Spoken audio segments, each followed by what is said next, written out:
descends la rue Pintier à Chaligny, généralement je tourne vers Neuve-Maisons, et là, juste là, et je vous invite à le faire, vraiment, quand vous êtes sur le rond-point, le nouveau rond-point qu'on a créé là, Oui. et vous prenez ensuite la route de Neuve-Maisons, le début de la rue Roger Salengro. Vous avez la carte postale de Moselle et Madon telle qu'on l'a souhaité.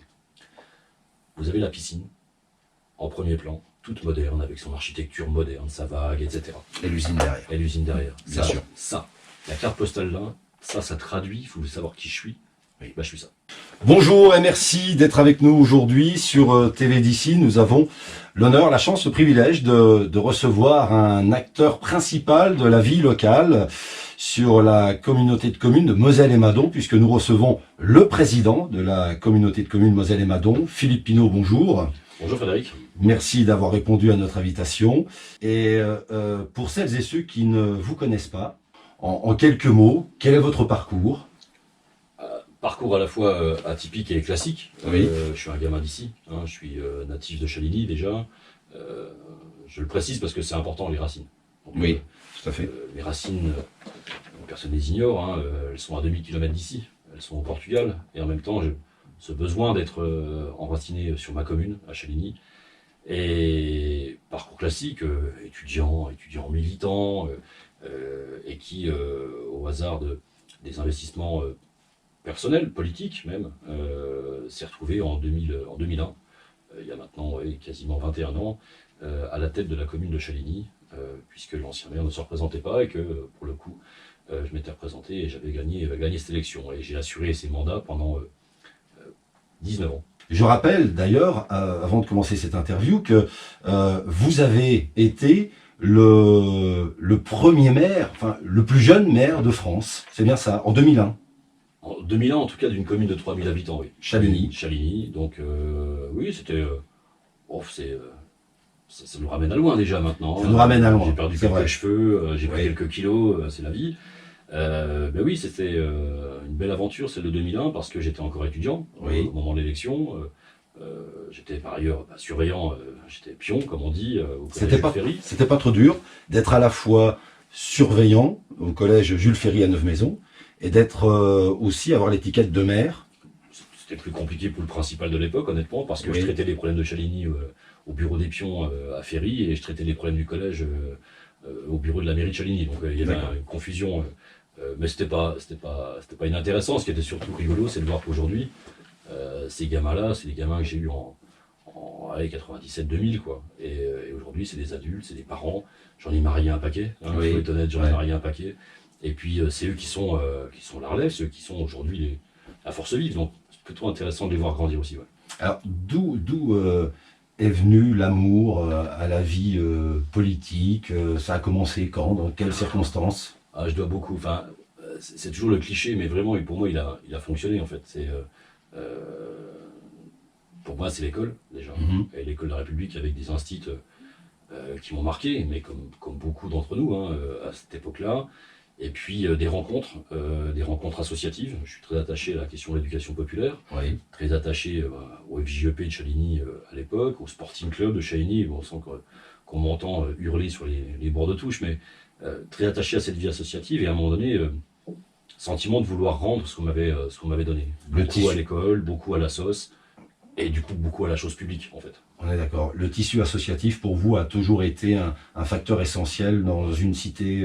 C'est ce qui vous apprend à grandir en fait. Il y a évidemment le cercle familial qui joue son rôle, clairement, ils l'ont bien joué. Et puis il y a le reste, il y a la curiosité, l'ouverture aux autres. Le foot, c'est ça.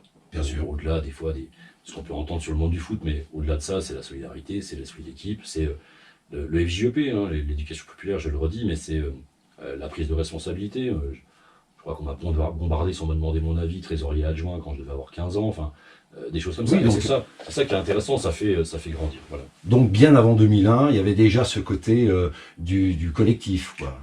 J'ai toujours baigné dedans. D'accord. En fait, je suis incapable de dire d'où ça vient, d'ailleurs.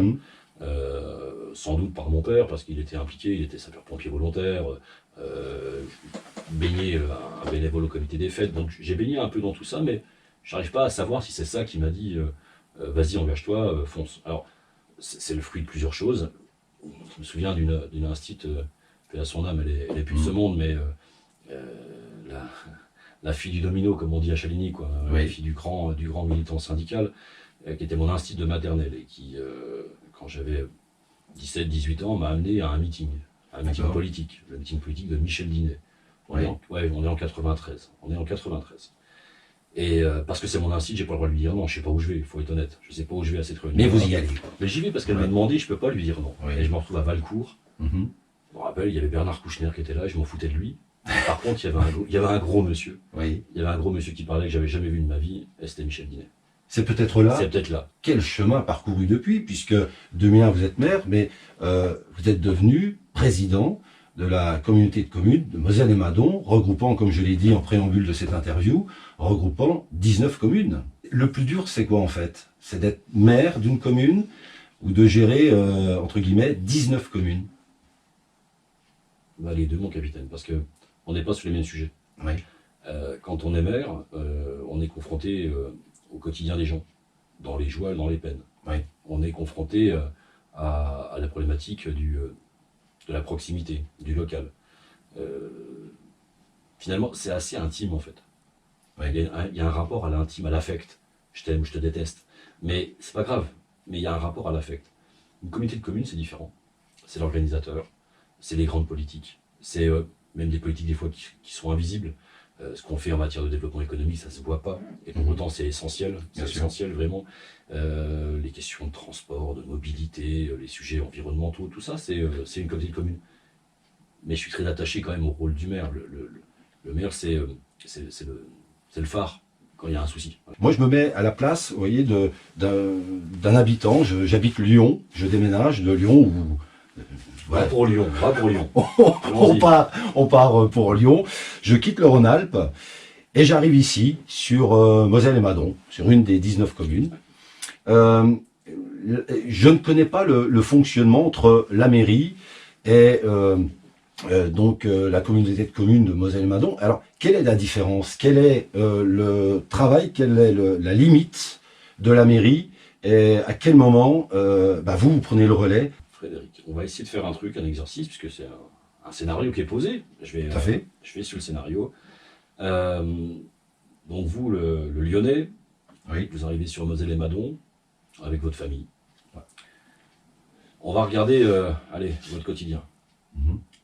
Le matin, vous vous levez, vous prenez une douche, c'est Moselle et Madon. L'eau et l'assainissement, D'accord. c'est de la compétence de Moselle et Madon. Notre travail à nous, à l'échelle de 30 000 habitants, c'est pas facile à faire, hein, c'est encore cassé au point central hier matin, mais notre boulot à nous, c'est d'assurer la livraison de l'eau potable, de qualité, la qualité bactériologique, j'entends, Mhm. du 1er janvier au 31 décembre. Voilà, ça, c'est le rôle majeur, avec des centaines de kilomètres de conduites d'eau, d'assainissement, d'eau pluviale. Ça, c'est notre boulot. Vous avez pris votre douche. Alors, excusez-moi, là, vous parlez de 100 km, c'est ça? Plusieurs centaines de kilomètres Alors, de tuyaux. d'accord. Donc, plusieurs centaines de kilomètres à gérer. Oui. Je ne vais pas rentrer dans le détail de la pression, je ne vais pas rentrer dans le Oui. détail des approvisionnements, de la sécurité, des secours, etc., de l'eau calcaire, parce que vous arrivez de Lyon, vous arrivez sur un territoire qui est déjà construit, vous arrivez dans une Oui. géographie, vous arrivez dans une géologie. Mhm. Notre eau, elle est calcaire, pour la simple et bonne raison, c'est qu'on est dans un plateau calcaire, on est dans une vallée encaissée, celle de la Moselle. On fait avec notre géologie, ses qualités et ses défauts. Donc c'est ça aussi notre travail de chaque instant, j'allais dire de quasiment tous les jours, se poser ces questions de l'eau et d'assainissement. Donc je continue, vous prenez votre petit déjeuner, copieux j'espère, et puis vous allez travailler. On est dans le tempo où vous ne prenez pas votre voiture. Deux options, vous allez au boulot en transport. Les mobilités, c'est de la compétence de Moselle et Madon. Il est gratuit, notre système de transport. C'était pour essayer d'être dans une démarche militante, on va dire un peu pédagogique, pour reprendre les transports en commun.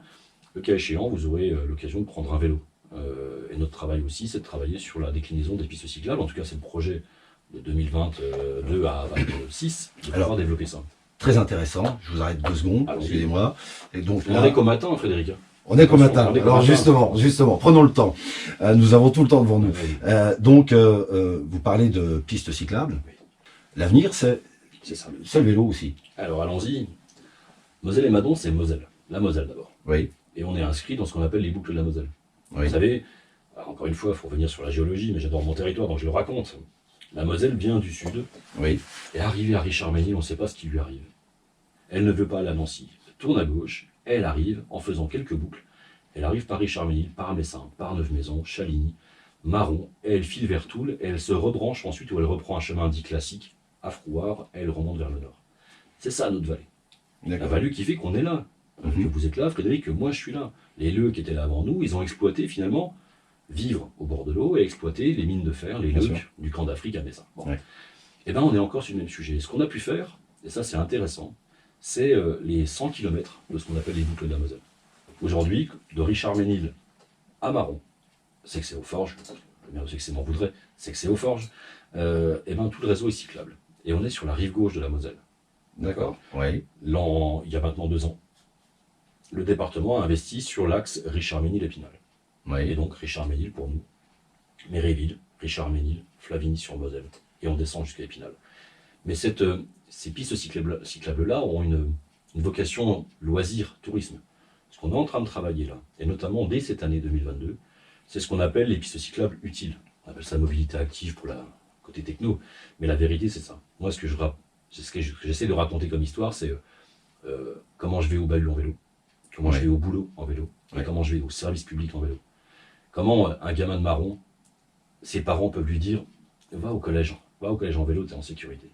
Et on va travailler ça dès cette année. Je pense que le projet va pouvoir démarrer en 2022, sans doute à l'automne, pour pouvoir réutiliser la vieille piste ferrée qu'on a connue, enfin que nous avons connue tous les deux au moment du fret avec l'usine, etc. Aujourd'hui, elle est désaffectée, cette ligne-là, cette ligne ferrée. On va l'utiliser pour créer cette piste cyclable. Donc ça, c'est pour 2022. C'est 22 ça, mais on en a d'autres à créer. On a l'idée, en tout cas, c'est ce qu'on porte toujours dans le rapport entre communauté de communes et communes. Notre boulot à nous, c'est on va faire globalement le squelette des pistes cyclables. Les grandes lignes un peu costauds, un peu stratégiques, mais les communes, elles auront leur tâche à faire. Elles auront, elles, à venir faire les côtes pour aller sur la colonne vertébrale. Elles auront quand on vient du Val-de-Fer, comment je vais du Val-de-Fer au fond de vallée pour récupérer ma piste cyclable. Ça, ce sera le boulot des communes. Mais Moselle et Madon aura fait le lien entre tous les 30 000 habitants dont on parlait tout à l'heure, les 30 000 habitants, les 19 communes, ça, c'est du rôle de Moselle et Madon. Comment un gamin de Fraulois a le droit de venir à la Filoche en vélo? Voilà, question simple. Une vraie question. Une vraie question. Et pour les parents, c'est fondamental. Pour les parents, c'est fondamental. Sur le transport, donc c'est vraiment un mariage. En tout cas, c'est un dossier qui se travaille à la fois avec la municipalité et donc obligatoirement. Voilà. Obligatoire. Et en même temps, pour être tout à fait clair, on n'est pas une île déserte. Bien sûr, bien sûr. Les réflexions sur la mobilité, elles se discutent avec la métropole. Bien sûr. Évidemment, parce qu'on n'est pas non plus. Les actifs aujourd'hui travaillent sur le Dynapôle de Lude, on travaille évidemment sur le CHU de Brabois, travaille sur le centre-ville de Nancy. Donc tout notre travail, c'est d'arriver à avoir un bon dialogue entre les différentes collectivités pour assurer le relais du train, le relais de la ligne 14 qu'on a connue, etc. Mais c'est fameuse ligne 14, c'est vrai. Mais c'est tout ça, c'est encore la même chose. Comment je déplace un lycéen, comment je déplace un étudiant. Toutes ces questions-là, elles sont remises régulièrement sur la table, et ça, clairement, c'est du rôle de Moselle. Pour résumer, en fait, on est bien d'accord, je prends ma douche le matin, c'est vous. L'eau, l'assainissement. Voilà. Le transport, c'est vous. Pour peu que vous travaillez à Moselle et Madon, dans une zone économique de Moselle et Madon, c'est nous aussi. L'objectif étant d'amorcer par l'aménagement de terrain, c'est ce qu'on est en train de faire. Vous avez connu les anciens crassiers de l'usine. Bien sûr. Aujourd'hui, on appelle ça Moselle Rive Gauche, c'est plus sexy. Mais ça reste les anciens crassiers de l'usine. Et aujourd'hui, on réindustrialise la terre déjà industrielle. Ça, c'est important parce que on en parle rarement, mais on ne consomme pas obligatoirement de mètres carrés supplémentaires sur la nature. On va le faire pour la première fois en 20 ans sur Brabois. On voit les entreprises pousser sur Brabois actuellement. Mais le plus dur pour nous, c'est de remettre de l'industrie. Pérenniser la SAM aujourd'hui, notre usine à nous. Et tout ce sujet-là, de ce qu'on appelle Moselle Rive Gauche, ce n'est plus ni moins que la requalification des crassiers, avec de l'industrie nouvelle qui arrive, beaucoup plus petite que celle qu'on a vécue de la mono-industrie, la filoche, l'usine. Aujourd'hui, on n'est plus là-dessus, mais on a quand même des entités de production. Donc, votre bus vous emmène là-bas, c'est encore Moselle et Madon, c'est le développement économique, c'est le développement de l'emploi, l'accompagnement à la recherche d'emploi avec notre espace emploi chez nous. On n'a pas Pôle emploi ici, à Moselle et Madon. Ce qui nous a obligés, j'y étais pas, donc je parle de mes prédécesseurs, mais de créer l'espace emploi pour accompagner tous les habitants dans leur recherche de proximité. Donc là, vous êtes au boulot, et pour l'instant, on est toujours sur Moselle et Madon. D'accord. On est d'accord. Bon, on continue. on va faire la parenthèse du resto à midi, mais Où il y a de très bons restaurants sur Moselle-et-Madon. excellents restaurants, ça c'est de toute une évidence en tout cas. Mais en tout cas, ils peuvent être accompagnés, là, encore une fois. Oui. C'est une agence de développement économique qui a été créée au moment de la crise de la reconversion. C'était Jean-Paul Farchin à l'époque qui l'avait créée, qui s'est transformée. On l'a développée d'abord à l'échelle de ce qu'on appelle le Pays Terre de Lorraine, c'est-à-dire une alliance entre Toul, Neuve-Maisons, Colombey et Vézelise. On travaille ensemble, ça fait 100 000 habitants ça. Et on a des belles relations, c'est ce qu'on appelle le Pays Terre de Lorraine. Et puis là, récemment, depuis 2021, on a imaginé une agence de développement à l'échelle du Sud 54, avec la métropole, avec nous tous, où globalement on arrête de se faire de la concurrence entre nous. Mais c'est un vrai On travail. travaille des objectifs communs, de la prospection, de l'accompagnement, du lien avec l'Université de Lorraine. Oui. C'est pas anodin. Le fait qu'on a réussi à mettre les entreprises qui embauchaient, à réimplanter les entreprises qui embauchaient, qui étaient en adéquation avec le niveau de formation de nos habitants. Oui. C'est fondamental ce truc. Mine de rien, on n'a pas le sentiment que c'est important, et pourtant, c'est ça qui fait que, à proximité, pas que nous, Oui. pas que nous, c'est pour ça que je suis c'est modeste là-dessus, parce que le CHU aussi, parce que le DINAPOL aussi, mais que l'alliance, finalement, des trois, fait que ici, on avait de quoi se faire embaucher. On a aujourd'hui plus d'actifs qu'aux grandes heures de la sidérurgie. Beaucoup plus d'actifs aujourd'hui qu'au moment de la filoche d'un côté et de la sidérurgie de l'autre. Donc, le resto, nous sommes le midi, il y a des restos, des bons restos sur Moselle-et-Madon d'ailleurs. Et d'excellents restos, d'ailleurs, des restaurants qui sont aussi dans une vision touristique des Bien choses. sûr. On a notre quotidien, Oui. on va pas citer le nom des restos qu'on fréquente, mais il y a aussi le fait qu'ils soient connus à l'extérieur. Donc cette entrée touristique, là encore, c'est du sujet de Moselle-et-Madon. D'accord. Vous voyez, donc on est encore sur cette adéquation entre commune et communauté. Donc, c'est le midi, je suis dans un resto, et puis je repars travailler sur Moselle-et-Madon, et notamment, fin de journée, Allez, fin de journée. il y a les ordures, À la fin- la poubelle.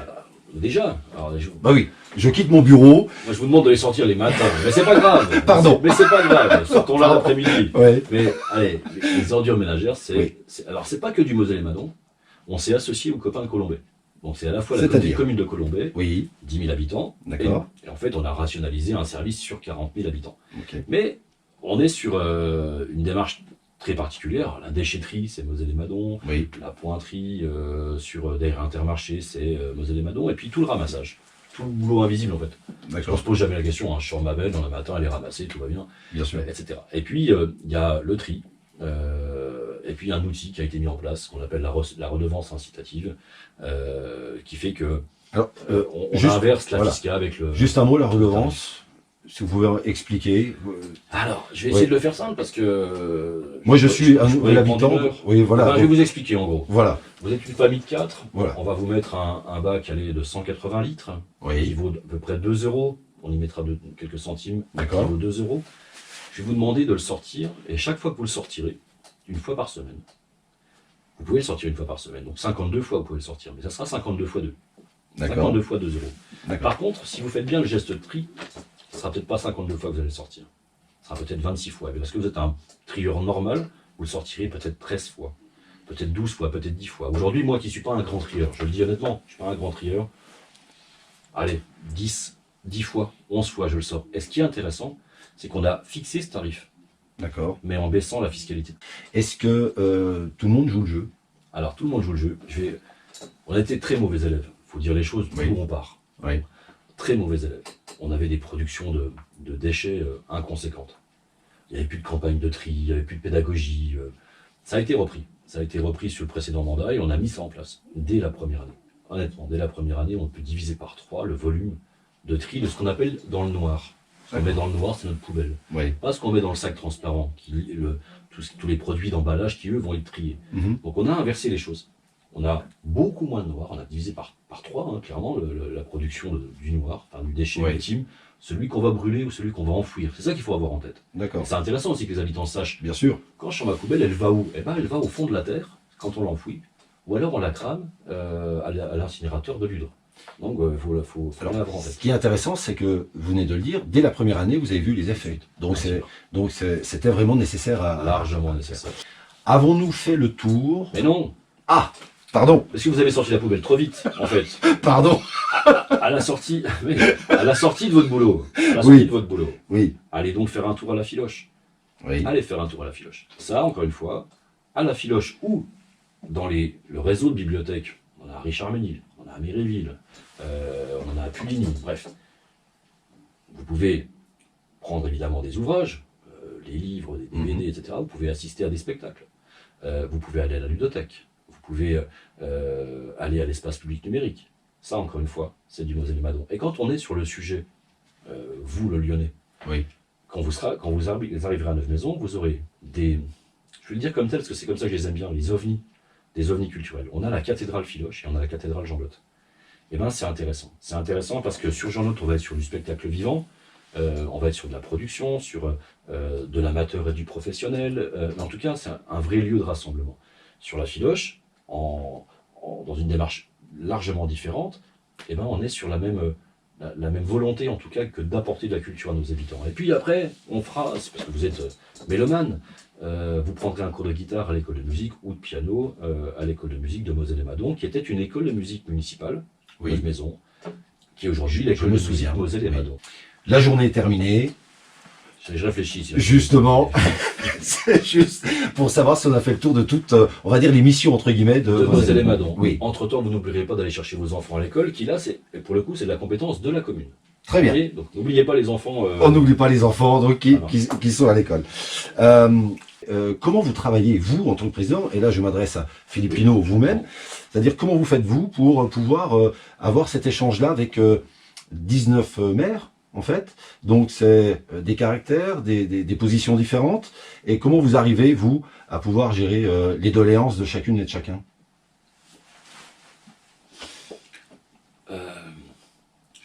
L'arme absolue, en ce qui me concerne, c'est la conviction. C'est l'arme absolue parce que pour moi, c'est la seule. Parce que je suis convaincu, le seul argument que je peux donner, c'est ma force de conviction pour entraîner les collègues. C'est ça. Il n'y a pas de rapport, contrairement à un conseil municipal, il n'y a pas de rapport automatiquement d'autorité. De temps en temps, ça m'arrive, mais assez rarement. Mais c'est plutôt sur la question de projet, d'intérêt général, d'ouverture à l'autre. Ce qui est le plus compliqué, finalement, c'est d'inviter chaque maire à sortir de son espace communal et de regarder finalement l'intérêt de son habitant, mais dans un prisme bien plus large. Quand on parle mobilité, évidemment, se déplacer entre un quartier et un autre quartier de Chaligny, ça n'a pas de sens. Bon. Donc on a bien obligé de se projeter sur des échelles plus importantes.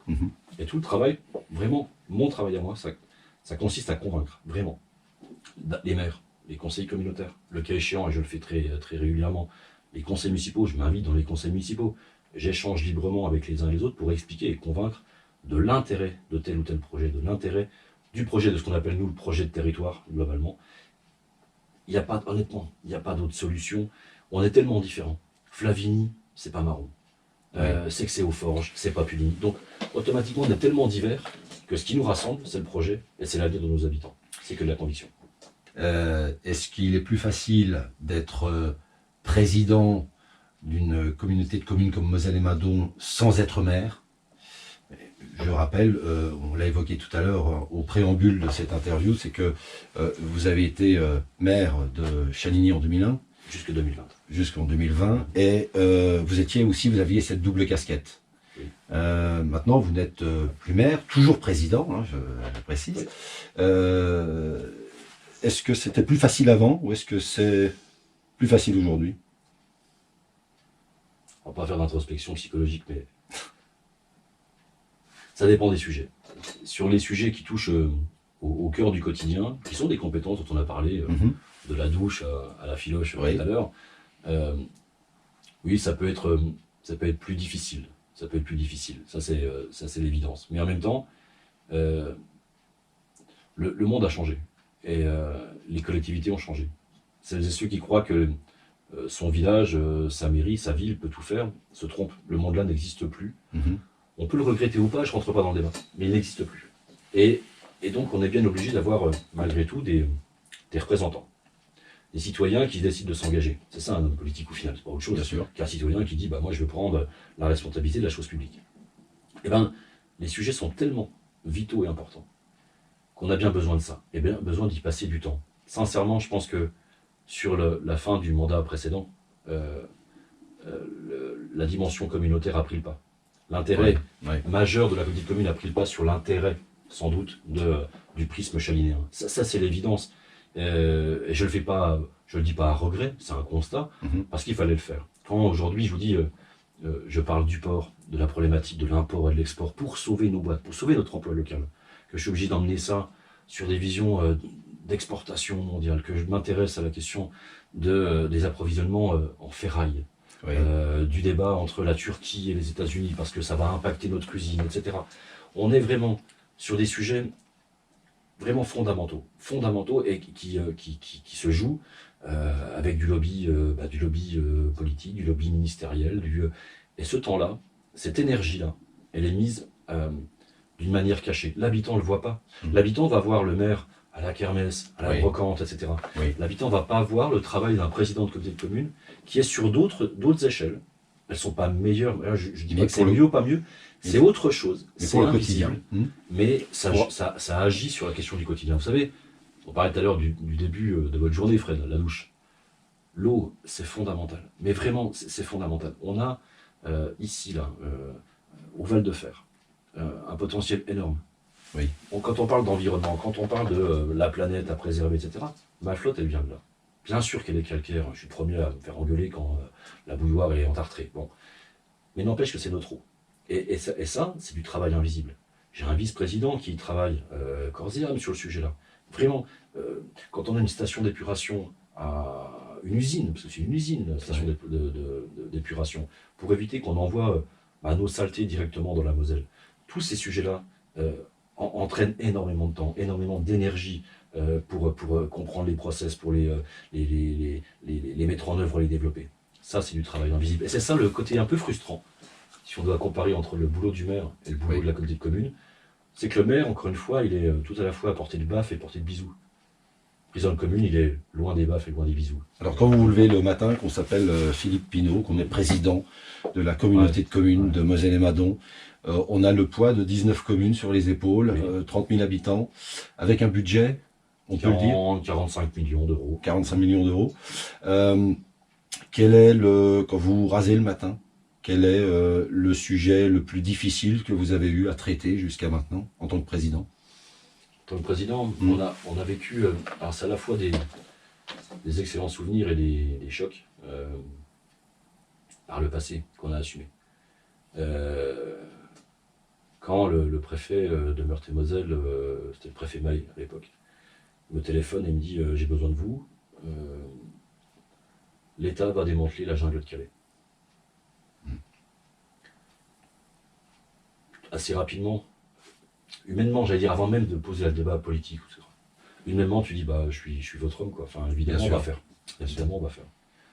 Et je raccroche avec les sueurs froides en me disant, mais qu'est-ce qui va se passer? Comment on va traiter le sujet-là? Et au final, incontestablement, c'est dans mes 10 rendez-vous majeurs de mes 22 dernières années, il y a ça. Je me souviens d'avoir réuni les maires. Le soir même, j'ai réuni les maires et je leur annonce la décision qui est la mienne. Et je leur demande leur avis. Unanimement, ce qui m'a vraiment le plus touché. Unanimement. Tout le monde dit, on est derrière toi, on y va, on va jouer notre rôle. Oui. Et on a accueilli avec, malgré tout, les autocollants que je voyais, je ne parle même pas des réseaux sociaux, mais les autocollants qu'on avait, enfin, c'était une minorité. Une minorité. Mais le problème, c'est que des fois, la minorité fait plus parler. Voilà, c'est ça. Et on a passé le cap.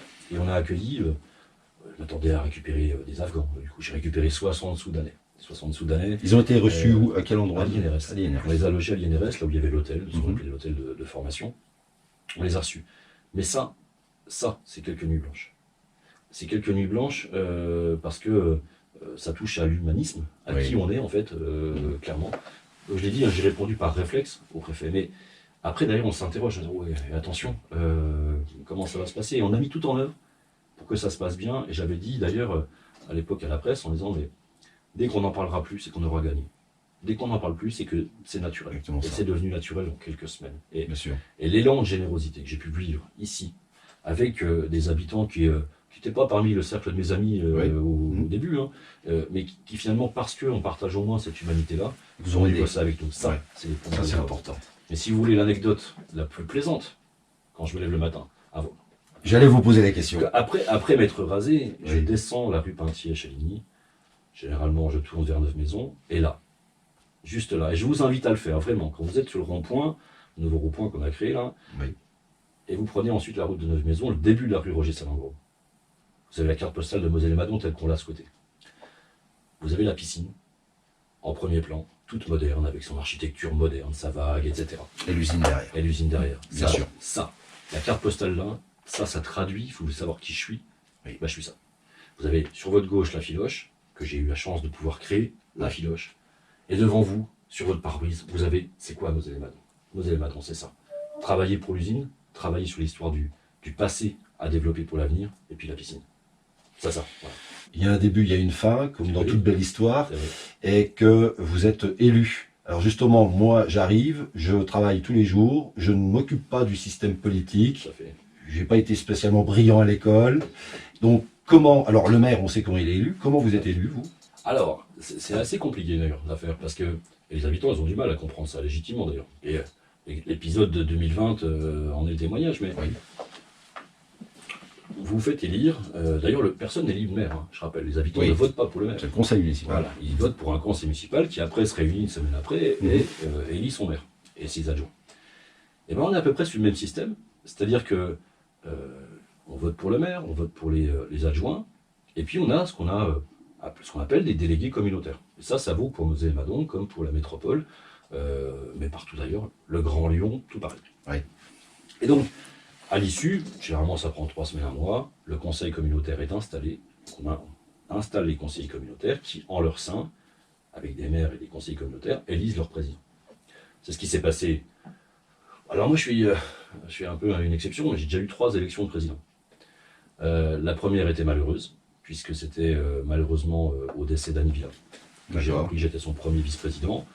En novembre 2013, il a fallu que je prenne le flambeau suite au décès d'Annie. Première élection, quelques mois plus tard, élection municipale, 2014, donc on recommence. Et je suis élu président de Moselle-et-Madon pour la 2e fois, et puis la 3e, en 2020, juillet, je crois que c'est juillet 2020, où j'attaque mon 2e mandat complet de président de Moselle-et-Madon. Mais élu par mes pairs, on va dire ça comme ça, c'est élu par les élus en fait, élu par les élus. Est-ce qu'on peut donner le score Je suis pas fort en maths, mais on a dû faire 32 voix sur 36, enfin j'ai fait 32 voix sur 36, quoi, un truc comme ça. Donc, Bravo. mais en fait, au-delà du bravo, ce qui est intéressant, c'est et ce qui me touche et ce qui me rend aussi redevable de toutes et tous. Oui. En 2014, quand je me fais lire la première fois, je m'inscris sur une démarche classique politique qu'on connaît, que vous connaissez, moi Bien aussi, sûr. la majorité, l'opposition, Bien sûr, bref. On s'invente des majorités, on s'invente des oppositions, c'est Oui. intellectuellement parlant assez simple. Oui. À 2021, c'est pas ça. À 2020, c'est pas ça. 2020, c'est différent, ça touche à l'humain, en fait.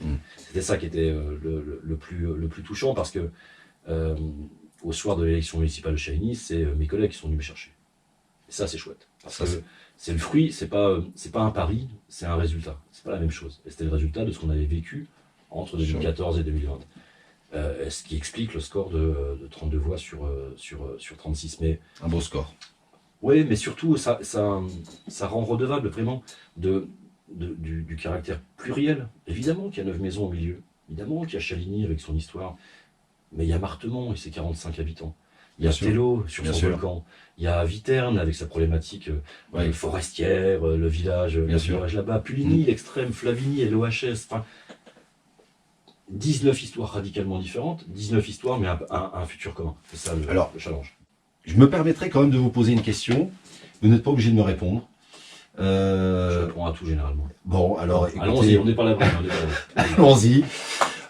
Nous sommes à moins d'une semaine maintenant du premier tour de l'élection présidentielle.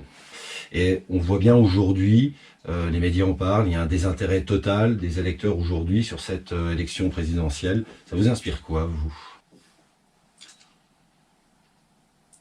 Je crois qu'on est... Enfin, vous touchez là au truc qui m'angoisse un peu là sur la période. Je crois qu'on a besoin de se réinterroger sur qui on est, en fait, vraiment. Et je ne le dis pas comme si c'était des mots, mais qui on est et ce qu'on veut. Et ce qu'on veut pas que pour nous, ce qu'on veut aussi pour nos enfants. J'ai été baigné vraiment par l'idée même de grandir, de faire ma vie de famille, ma vie de papa, ma vie professionnelle, sans avoir à me poser des questions. Et sans avoir surtout à faire que mes enfants se posent des questions. Des questions, non pas de savoir si je mets un pantalon bleu ou un pantalon rouge, mais des questions fondamentales. En même temps que vous me parlez de l'élection présidentielle qui a lieu dimanche, j'oublie pas qu'il y a la guerre en Ukraine. Tous les jours, depuis maintenant un mois, j'accompagne des réfugiés ukrainiens. J'accompagne des réfugiés avec des enfants, des personnes âgées. Le regard est vide. Je viens de l'immigration, je suis un fils d'immigration portugaise. Ils n'ont pas fui le Portugal parce qu'il faisait trop chaud. Ils ont fui le Portugal parce qu'il y avait une dictature. Ils ont traversé une dictature pour arriver en France. Je suis marqué par ça. Et savoir que peut-être dans 15 jours, on va avoir un clivage tel dans ce pays qu'on est sur une prise de risque inconséquente. Et ben moi, ça me fait peur.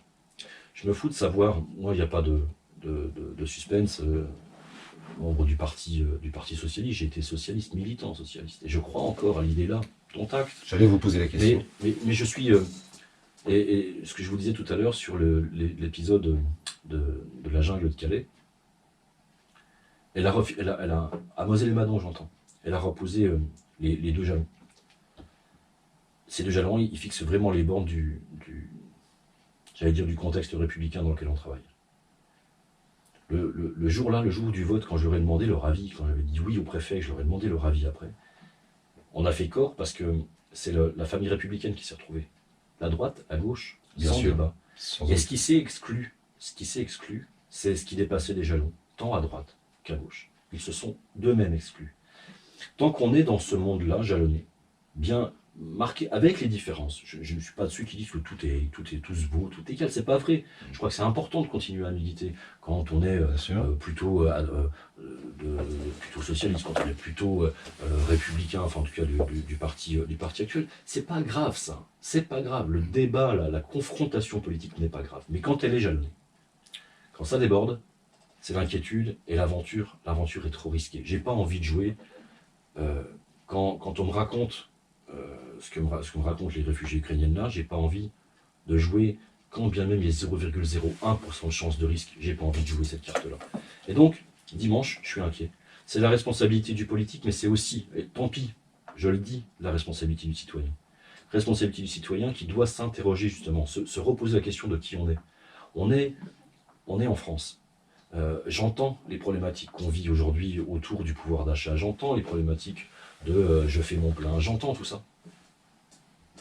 Mais c'est incomparable avec ce que je vois. Désolé, c'est incomparable avec ce que je vois. Et dimanche, quand je mettrai mon bulletin dans Lyon, c'est pas un scoop, hein, tout le monde sait pour qui je vais voter. Alors, est-ce que je peux me permettre de vous poser la question? Moi, je viens de Lyon, je ne vous connais pas assez. Vous ne connaissez pas assez. Il n'y a pas trop de doute sur le fait que je garde mes convictions toujours au premier tour. Quels que soient aujourd'hui les sondages, je garde mes convictions jusqu'au bout. Et pour la première fois, peut-être, je me suis posé la question du vote utile. Pour la première fois, je me suis posé dès le premier tour la question du vote utile. J'aurais aucun doute sur le deuxième tour, aucun. Oui. Mais je me suis posé pour la première fois la question du vote utile au premier tour. Je trouve, moi, qu'à jouer avec le feu, on finit par se brûler. J'ai envie qu'on arrête et qu'on éteigne l'incendie. Terminé. J'ai pas envie qu'on joue avec le feu. Donc, voilà. La main sera sans doute plus lourde dimanche que les élections précédentes. Oui. Mais au demeurant, je devrais toujours rester fidèle à mes convictions. Merci beaucoup. Merci, moi, Frédéric, merci Philippe Pinault, président de la communauté de communes Moselle et Madon. Comme à son habitude, alors nous avons un livre d'or et ça nous fera plaisir que vous signiez ce livre d'or. Tous nos invités qui sont passés ici avant vous nous ont fait le plaisir de signer. Si vous pouvez signer, eh bien ça nous fera largement plaisir. Voilà, on était donc pour cette interview. Moi, j'ai apprécié, en tout cas, échanger avec vous. J'espère qu'il y aura un deuxième volet. Il y a tellement de choses à dire. Parce que Philippe Pinault, ça se résume pas en 20-25 minutes. Donc, j'espère que vous reviendrez ici nous voir. Vous aurez compris que j'adore mon territoire au point que je pourrais en parler des heures et des heures. Je suis désolé. J'adore. Je suis désolé. Mais J'adore. Non, soyez pas désolé. Ça nous fait plaisir. Ça À nous la fait plaisir. prochaine. Revenez même tout à l'heure ou demain. Avec Merci. Vous étiez sur TV d'ici et à voir aussi sur TV Néo. Merci. À bientôt.